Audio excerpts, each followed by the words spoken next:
예, 내일부터 이틀 동안 20대 대통령 선거 후보 등록이 진행됩니다. 그리고 곧바로 15일부터 공식 선거 운동이 시작됩니다. 대선 후보들 본격적인 공식적인 유세전을 앞두고 충청과 호남 등 전략 지역을 방문하면서 지지를 호소했습니다. 또 어젯밤에 있었던 토론 관련 설전도 이어졌습니다. 대선을 25일 앞둔 전국 상황 분석해 보겠습니다. 배종호 세한대 교수, 이정훈 정치평론가 두 분 모셨습니다. 안녕하십니까? 안녕하세요. 자, 먼저 오늘 대선 후보 움직임부터 살펴보겠습니다. 주말을 맞아서 충청 지역을 찾은 이재명 후보, 최근에 정치보복 논란과 관련해서 노무현 전 대통령 얘기를 꺼냈는데요. 잠시 들어보시죠. 11주년 노무현 대통령께서 그 험한 길을 가셨습니다, 여러분. 우리가 지켜주지 못했다고 후회했습니다. 다시 지켜주지 못했다고 똑같은 후회를 2번씩 반복할 것입니까, 여러분? 예. 자, 이재명 후보의 발언을 잠깐 들어보셨는데요. 어제 TV 토론에서도 뭐 아주 전면에 부상하진 않았지만 짤막하게 그 적폐 수사와 관련된 발언이 있었고, 오늘도 이제 잇따른 적폐 수사와 관련된 발언으로 보이는데, 일단 그 적폐 수사 공세라고 할까요? 어떤 의도가 있다고 봐야 되는 겁니까? 일단 윤석열 후보의 전 정권 적폐 청산 수사 의도된 발언으로 해석이 되지만은 제가 볼 때는 결과적으로 전략적 패착이 될 가능성이 굉장히 높은데요. 예. 일단 진영 대결에 굉장히 국민들이 염증을 느끼고 있는 상황에서 정치 보복으로 들릴 수밖에 없는 이런 메시지에 대해서 이재명 후보가 강력하게 반발하는 것은 당연한 것 같고요. 예. 특히 이제 이 발언을 현장에서 강력하게 발언한 지역이 지금 세종시거든요. 세종시 하면은 노무현 전 대통령 정치적 신념 그리고 정치적 노령의 결과물이다 이렇게 봐야 되는데요. 그 자리에서 노무현 전 대통령 우리가 지켜주지 못해서 얼마나 미안했냐. 결국 이제 노무현 전 대통령 하면은 대표적인 정치 보복의 희생양의 어떤 상징 아니겠습니까? 그런데 우리가 그런 후회를 또 해서는 안 된다. 지금 코로나19 위기 상황에서 힘을 합쳐서 국난의 위기를 극복을 해야 되는데 네. 국가 공권력을 어떤 사적 보복의 수단으로 써서는 되겠느냐. 라면서 이제 강력하게 질타를 했는데 결국 이제 캐스팅 보트 지역이 될 거란 말이에요. 충청도. 그럼 이제 이 지역 표심을 얻으면은 네. 특히 이제 이 지역은 진영으로부터 좀 자유롭기 때문에 굉장히 중도 합리적인 선택을 할 텐데 제가 볼 때 이런 이재명 후보의 메시지가 상당 부분 이 지역의 표심을 흔들 가능성이 높다. 이렇게 저는 분석을 합니다. 예. 지금 그 언급을 해주셨습니다만 충청 지역은 이제 전통적인 스윙 보터 지역 아니겠습니까? 이제 부동층이 많은 지역으로 이제 꼽히는데요. 이 지역에서의 이런 발언들이 어떤 민심에도 어떤 영향을 미칠 거라고 보십니까? 그러니까 뭐 유리할 거다라고 판단을 내리고 지금 이제 노무현 전 대통령을 소환한 게 아닌가 이렇게 생각을 해요. 그러니까 조금 전에 말씀하셨듯이 어찌됐건 세종시는 노무현 전 대통령의 어떤 지역 균형 발전 의지가 지금 반영이 돼서 만들어진 그런 곳 아니겠습니까? 이제 그런 거라서 그런데다가 또 이 저 지역이 세종시가 최근 들어서 외지인 유입이 굉장히 많은 지역입니다.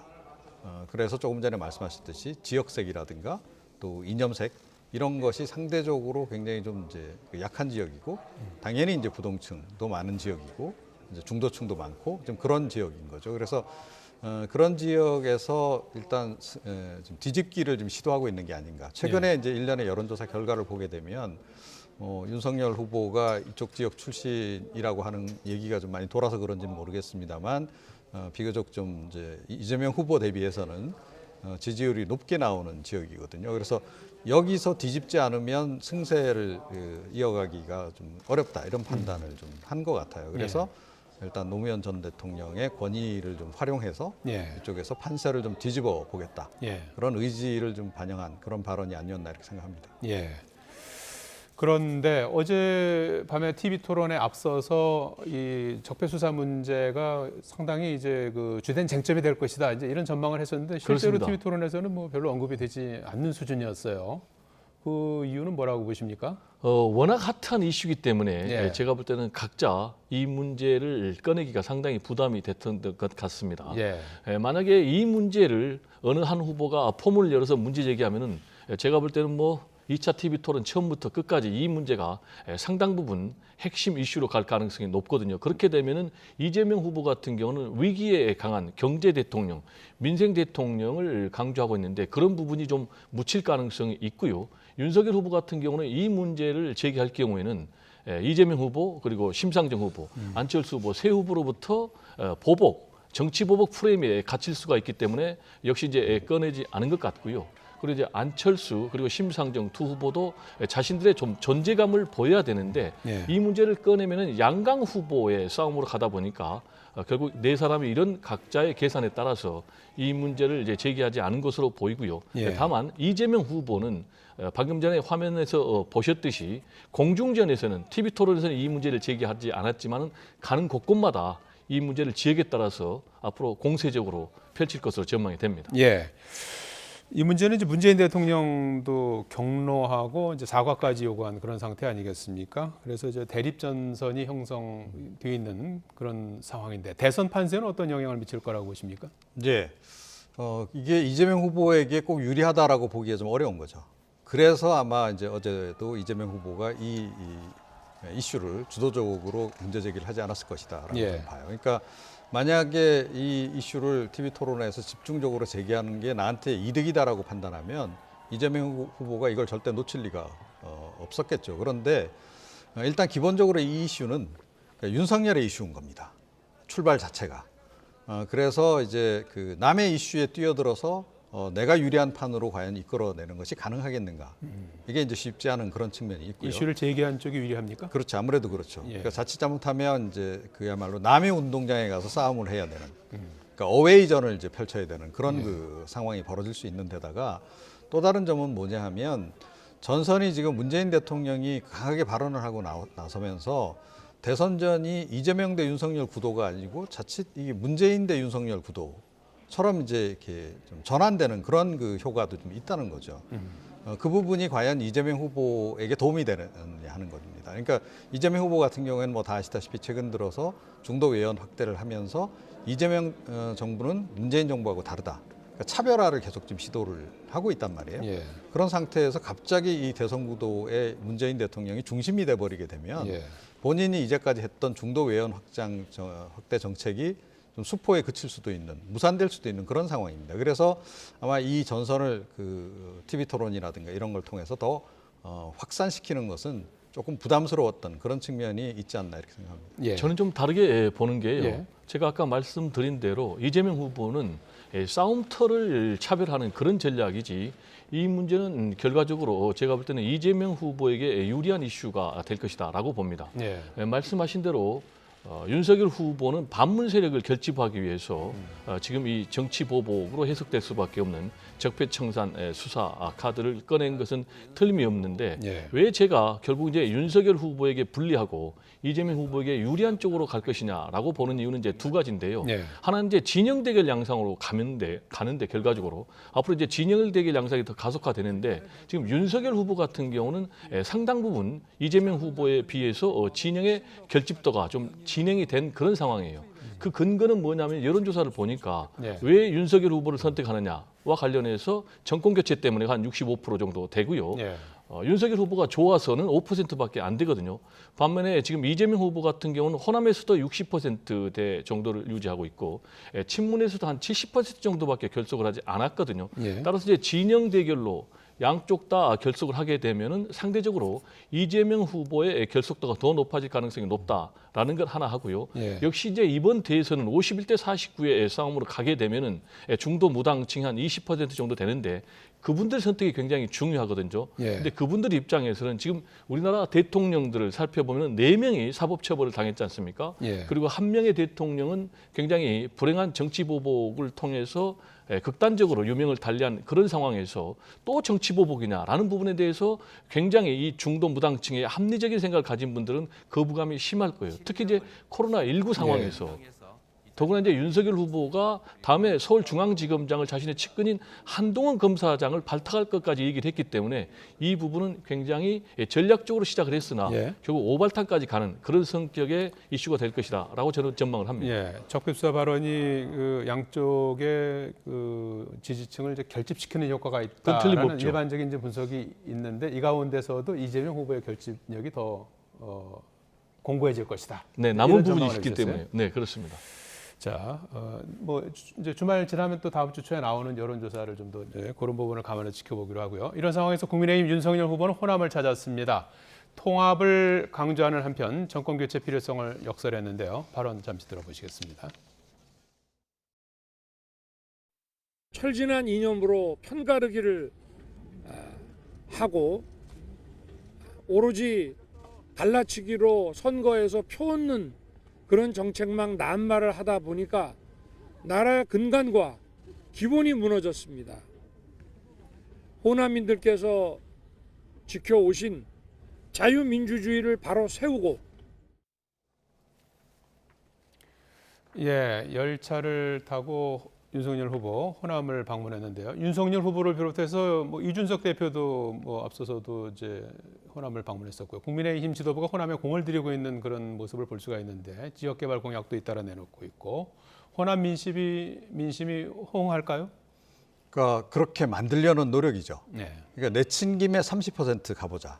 이런 그 전략인 것 같습니다. 그래서 이 윤석열 후보가 비교적 그 보수 정당 출신의 후보자치고는 지금 호남에서 지지율이 그런 대로 좀 괜찮게 나오는 편이거든요. 그런데다가 지금 안철수 후보하고 지금 단일화가 지금 이제 앞에 놓여 있는데 예. 단일화까지 성사가 된다라고 한다면 과거에 안철수 후보를 지지했던 호남 표심까지도 획득이 가능하다. 이런 이제 판단을 좀 내리고 있는 것 같습니다. 그래서 아마 단일화 이제 그건 좀 규칙을 좀 지켜보긴 해야 되는데 예. 어찌됐건 분위기를 그런 식으로 지금 이제 만들어가는 그런 그 과정에 있는 게 아닌가 이렇게 좀 생각을 하고요. 뭐 아시겠지만 지난 대선 때까지도 이 호남에서 그 안철수 후보 지지율이 비교적 높게 나왔던 예. 편입니다. 한 30%대로 제가 기억을 하고 있고. 그리고 한때는 문재인 대통령에 비해서 이 안철수 후보에 대한 지지율가 또 압도적으로 높았던 적도 있는 그런 지역이거든요. 그래서 그런 표심을 지금 공략을 지금 본격적으로 하고 있는 그런 단계가 아닌가 이렇게 생각합니다. 예. 좀 구체적으로 얘기를 하면요. 예. 지금 국민의힘에서 호남의 득표를 당초에 20% 목표에서 지금 25%로 올렸거든요. 역대급 아닌가요? 25%? 그만큼 이제 자신감을 갖는데 예. 결과적으로 뚜껑을 열면은요 상당 부분 저는 그보다는 낮게 나올 거로 봅니다. 예. 역대 이제 최고 기록한 게 이제 박근혜 전 대통령이 10%를 넘겼거든요. 예. 근데 이제 최근에 이렇게 높은 득표율을 기록한 목표로 한 결정적인 이유는 20대들의 어떤 그런 표심이 과거와 달라졌기 때문에 그러거든요. 이건 TK 쪽의 20대도 마찬가지예요. 그런데 이번에 이제 정치 보복성 발언이 나오기 때문에 상당 부분 지금 호남이 다시 결집하고 있고 여기에 20대들도 영향을 받기 때문에 최종적으로 이제 뚜껑을 열면은 저는 10% 플러스 알파 정도 득표할 가능성이 높지 않나 이렇게 전망을 합니다. 예, 그것도 이제 하나의 관전 포인트가 될 것 같고요. 자, 내일부터 이틀 동안 20대 대통령 선거 후보자 등록이 진행이 되지 않습니까? 그래서 지금 먼저 이제 야권 단일화 관련해서 윤석열 후보하고 이제 안철수 후보의 단일화 여부, 이분이 이제 앞으로의 또 중대한 그 선거 판세를 흔들 수 있는 변수가 되고 있는데. 지금 뭐 내일하고 모레 이틀 사이에 뭐 여론조사를 할 수 있는 건 아니고 네. 결국 뭐 단판밖에 없을 텐데 단판을 통한 단일화밖에 없는 그런 상황인데 그것도 지금 여의치 않아 보이죠? 어떻게 보십니까? 그런데 뭐 이 정치라는 건 알 수가 없는 거죠. 그야말로 생물이기 때문에 아주 극적으로 단판이 좀 지어질 수도 있는 겁니다. 예. 기억하실지 모르겠습니다만 안철수 후보가 처음으로 이제 정치에 소환돼 가지고 지금 박원순 전 그 서울시장하고 최초로 그 서울시장 선거 관련해서 단일화 협상할 때 기억나시겠지만 두 분이서 그때 단판으로 해결을 했거든요. 예. 자, 그래서 이번에도 뭐 그런 개연성이 전혀 없다 이렇게 좀 보기는 어려운 거고요. 그 다음에 이제 이 단판이라고 하는 건 그야말로 수면 위에 올라온 부분에 불과하다. 그러니까 현상적으로 단판 이렇게 이제 보이는 것일 뿐이지 실제로는 그 밑에서 예. 정치적으로는 상당한 그 협상이 진행이 되기 마련입니다. 그래서 지금도 제가 보기에는 단일화라고 하는 백조는 물 밑에서 지금 발길질을 열심히 하고 있을 것이다. 뭐 일부 이제 언론 보도가 나오기도 했는데 양측에서 지금 협상은 이미 시작을 한 것 같아요. 그래서 이제 그 협상 결과에 따라서는 생각보다 이제 빨리 결과가 나올 수도 있는 그런 그 상황이다. 물론 이제 예상은 좀 하기 어렵죠. 그래서 1차 시한이 일단 그 후보 등록 시점 전인데 이번에 이제 실패한다라고 한다면 그 다음은 이제 투표용지 인쇄 전까지 얘가 이제 2차 시한이 되는 거죠. 그런데 뭐 극적인 그 합의 타결 가능성도 아직은 남아 있다 이렇게 생각합니다. 예. 이준석 대표가 그동안에 단일화에 대해서 부정적인 입장을 이제 여러 차례 밝혀오지 않았습니까? 그것이 이제 뭐 하나의 어떤 표면적인 어떤 그런 제스처인지 아니면 이제 뭐 본심인지 뭐 그건 알 수가 없습니다만은 야합이 없다면 단일화를 마다할 이유가 없다. 입장이 좀 바뀐 듯한 표현을 했어요. 그 어떤 변화가 있는 겁니까 입장에? 제가 자세히 봤더니요 변화가 전혀 없어요. 과거에는 이제 단일화 불가 입장에서 단일화 가능성을 열어놓은 듯 했지만은 말씀하신 대로 조건 없는 단일화, 야합 없는 단일화, 그리고 윤석열 후보가 주장하는 10분 만에 단판 이런 얘기를 했거든요. 즉 이 얘기는 뭐냐면은 안철수 후보에게 백기투항하라는 거예요. 그러면은 안철수 후보는 도저히 받을 수가 없는 거예요. 이제 가장 중요한 것은 후보 단일화가 되려면은 안철수 후보가 독자 완주를 포기를 해야 되는데 제가 볼 때 현실적으로 독자 완주를 하기 위해서는 500억 가까이 선거 비용이 들어가고요. 그러면 이제 그 돈을 다 안 쓸 경우에는 결국 이제 득표율이 본인이 한 5, 6% 되니까 그러면 본인의 대권 의지가 결국 무산될 수밖에 없기 때문에 제가 볼 때는 단일화 가능성이 굉장히 높다. 독자 완주 대신에. 그럼 이제 독자 완주 대신에 단일화를 하려면은 뭐가 필요하냐면은 명분과 실리가 다 필요하거든요. 그럼 최소한의 명분이 뭐냐면은 단판이 아니고요. 여론조사 경선이 있어야 됩니다. 그런데 윤석열 후보, 이준석 대표는 계속해서 주장하는 것이 경선 없는, 여론조사 경선 없는 단판식의 사실상 백기투항을 요구를 하고 있기 때문에 저는 국민의힘 윤석열 후보하고 단일화 가능성은 상당히 좀 어렵다. 반면에 지금 민주당의 이재명 후보하고는 상대적으로 지금 민주당의 이재명 후보가 만약에 여론조사에 의해서 내가 경선하겠다라고 한다면은 명분을 주어지는 거거든요. 그리고 정권 교체를 뛰어넘는 정치 교체를 가지고 명분을 내걸고 그럼 이제 실리 부분에 있어서도요. 윤석열 후보 같은 경우는 대통령에 당선이 돼도 어떤 책임 총리제를 줄 수가 없어요. 그게 무슨 얘기냐? 요소야되기 때문에 국회 통과가 안 되는 거예요. 그러나 민주당 같은 경우에 이재명 후보가 대통령이 되면 충분히 책임 총리제를 줄 수가 있거든요. 그럼 이제 안철수 후보 같은 경우에 차차기 도전하려면은 내부의 사정이 어느 쪽이 차차기 대선 주자가 좀 부족하느냐라는 것과 관련해서는 상대적으로 국민의힘이 훨씬 많고 민주당이 훨씬 적기 때문에 명분과 실리 이 모든 면에서 저는 앞으로 어느 쪽과 단일화하냐 그러면은 민주당의 이재명 후보하고 단일화 가능성이 높다. 그렇다면은 지금 단일화가 국민의힘 윤석열 후보하고 안 돼가지고 결국 대선에서 패배한다. 그럼 대선 패배의 1등 책임은 이준석 대표에게 있다라고 저는 좀 얘기를 하고 싶습니다. 예. 자, 이종훈 평론가는 어떻게 보십니까? 지금 배 교수님은 야권 단일화보다는 안철수 후보가 이재명 후보와의 어떤 단일화 가능성 그리고 연대 가능성 이런 부분을 좀 더 높게 보신 것 같아요. 네. 뭐 제가 보기에는 개인적인 바람까지 더해서 분석을 좀 해주신 것 같은데요. 그런데 과연 이제 안철수 후보가 이재명 후보하고 단일화를 선택할까? 전 회의적이고 기본적으로 만약에 그럴 참이었으면 이렇게 오랜 힘든 과정을 거쳐서 여기까지 오지는 않았을 것이다. 그리고 지난번에 오세훈 시장하고 단일화하지는 않았을 것이다 이렇게 생각합니다. 그러니까 지금 안철수의 대장정은 끝나지 않았다. 이게 지금 제 판단인데요. 그러니까 그 대장정의 목표는 진보에서 보수로 지금 몸을 옮기는 과정에 있다라고 좀 보고 지금 마무리 단계인데 이거를 다 없던 일로 하고 갑자기 진보로 다시 되돌아가서 이재명 후보하고 단일화를 할 가능성은 그렇게 높아 보이지는 않는다 하는 생각이 있고요.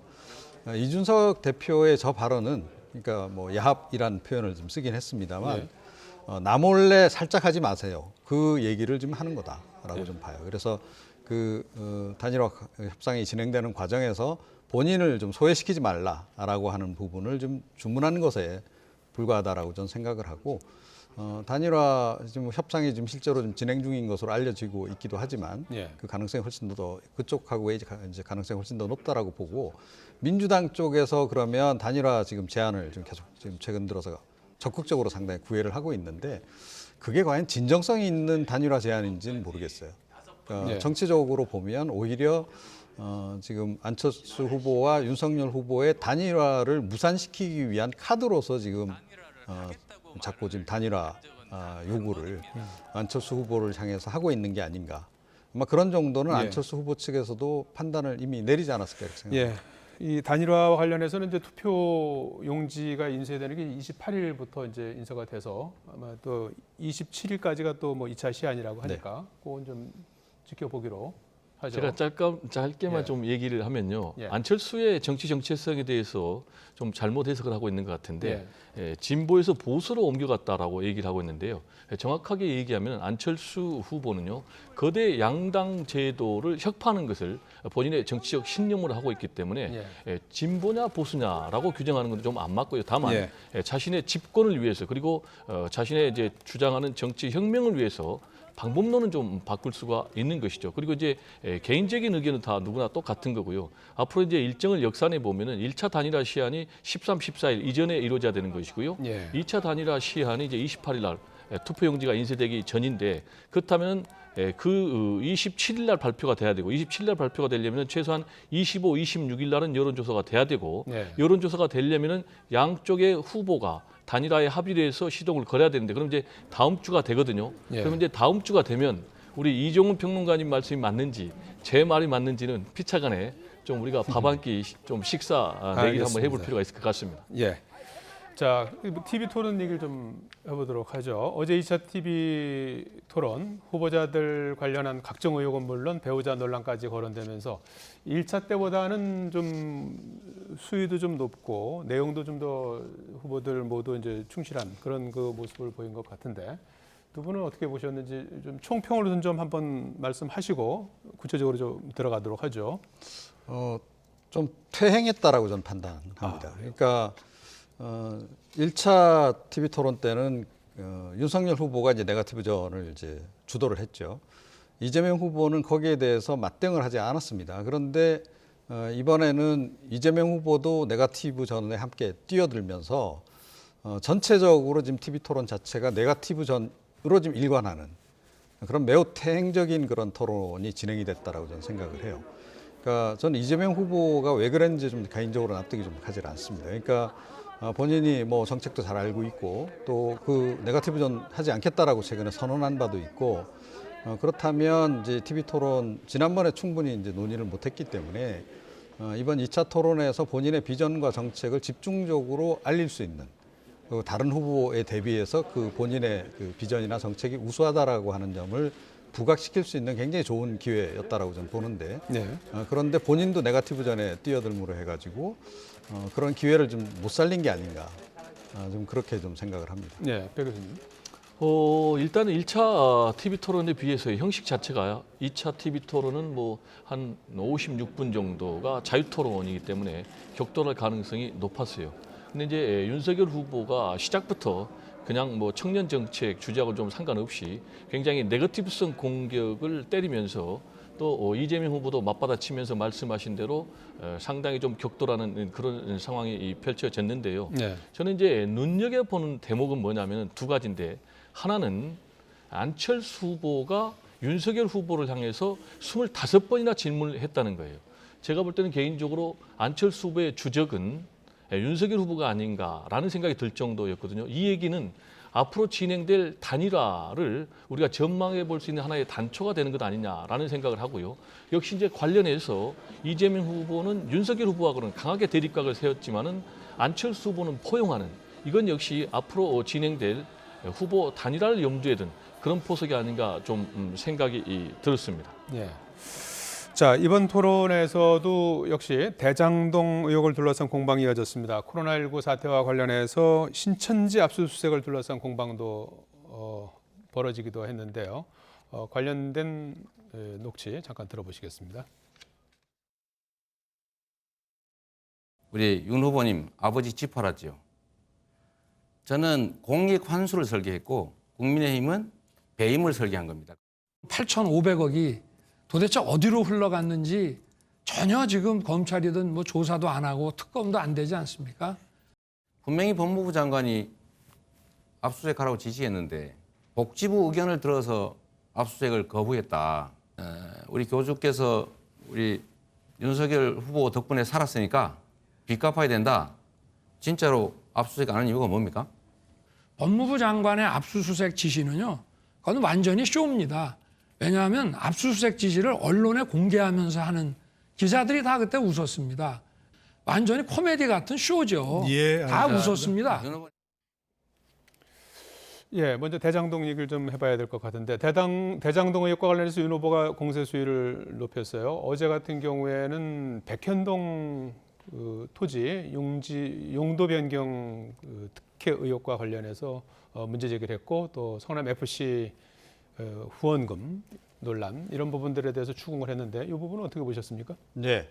그러니까 뭐 이 부분도 저는 좀 아쉽게 좀 많이 느낀 부분이에요. 그러니까 윤석열 후보도 너무 네거티브전에만 계속 좀 집중하는 것 이건 그렇게 국민들에 대한 예의가 아니다라고 저는 봅니다. 그러니까 본인의 어떤 비전이나 정책을 계속 좀 이야기를 해야 되고 예. 국민들이 그 부분에 대해서 굉장히 좀 갈구를 하고 있거든요. 예. 그러니까 당신들이 정말로 뭘 하려고 하는지 우리한테 좀 자세히 설명을 해달라고 지금 얘기를 하는 거고 그래서 TV 토론이라든가 토론에 대한 욕구도 굉장히 강한 편인데 이 후보들이 지금 자꾸 네거티브전으로만 일관하면서 오히려 그 본질적인 부분들을 자꾸 회피하는 거죠 결과적으로. 예. 좀 상황이 그래요. 어찌됐건 이제 윤석열 후보는 어제 좀 프레임을 약간 좀 전환을 했더라고요. 그러니까 네거티브전인데 기존에 이제 그 이재명 후보의 윤석열 후보에 대한 그 어떤 프레임이라고 하는 것은 무능 프레임입니다. 그러니까 나는 유능하고 저쪽은 무능하다. 그 프레임을 이제 계속 걸어 오고 있는 건데 그거를 좀 역으로 지금 되치기를 하는 전략을 택한 것 같아요. 그래서 과거에 있었던 그런 그 대장동 의혹이라든가 또 백현동 의혹 관련해 가지고 일을 잘했다라고 하는데 이게 일을 잘 처리한 게 결과가 결국 이 정도밖에 안 되느냐. 네. 라고 얘기를 하면서 거기 이제 무능 프레임을 이제 함께 거기 얹었죠. 그래서 이런 걸 보면 과거에 이렇게 한 걸 보면 이게 지금 당신 절대 유능하다라고 국민들이 생각 안 할 거다라고 이제 공격을 하는 그런 이제 모습을 좀 보였고 예. 대장동 의혹 관련해서 이재명 후보의 그 대응 전략도 살짝 좀 바뀐 것 같아요. 그러니까 지난번까지는 사실은 좀 그 방어전 위주였다라고 생각을 합니다. 그러니까 방어를 기본으로 하면서 살짝 공격을 하는 국민의힘이 이기 시작을 했다. 이런 정도였는데 어제는 본격적으로 이건 완전히 공세 프레임으로 좀 전환을 했어요. 그래서 대장동 의혹의 그야말로 몸통은 국민의힘이다. 예. 또 윤석열 후보다. 이런 식으로 이제 공격을 하는 그런 이제 모습을 좀 보였는데 예. 저는 이 양쪽 다 국민들에게 별로 그렇게 그 어떤 소구력을 갖지 못했을 거다라고 좀 봅니다. 그래서 예. 어제 TV 토론은 기본적으로 양쪽이 좀 전략도 좀 잘못 수립했던 게 아닌가 이렇게 생각합니다. 비전과 정책이 좀 아쉬운 토론회였다. 지금 조금 전에 언급하신 대로 공세적인 그 전환으로 이제 바뀌었다라고 이제 본 내용 중에 하나가 이재명 후보가 이제 박영수 다 50억 리스트에 이제 들어가 있는 인물들이죠. 박영수 특검, 곽상도 전 의원 자녀가 돈 받은 거 그리고 윤 후보 아버지는 이제 집을 팔았지 않았느냐. 그래서 국민의힘이 배임을 설계했다 이렇게 이제 맞받아치지 않았습니까? 적절한 대응이었다고 보십니까? 지금 이제 우리 평론가님 말씀하신 대로 예. 네거티브로 가는 것은 국민에 대한 예의가 아니죠. 특히 이제 코로나19 국난의 위기 상황에서 어떻게 이런 문제를 헤쳐나갈 것이냐. 앞으로의 정책과 비전을 국민들께 제시를 해야 되는데 이렇게 뭐 진흙탕 네거티브로 싸움으로 가는 것은 굉장히 좋지 않고요. 이재명 후보 같은 경우는 보니까 청년 정책과 관련해서 일단 로스쿨 문제를 제기를 했고 나름대로 좀 점잖게 말씀하신 대로 능력 있는 그런 유능한 대통령의 이미지를 좀 보이려고 노력을 했지만은 결국 이제 뭐 치고받고 하면서 같이 가는 그런 양상이 됐는데 네. 저는 이제 좀 강조하고 싶은 것이 윤석열 후보가 대장동 이슈 제기했다가 되치기 당했거든요. 그리고 백현동 이슈 제기했다가 되치기 당하고 그리고 성남 FC 얘기했다가 되치기 당하고 그러면 새로운 것이 없단 말이죠.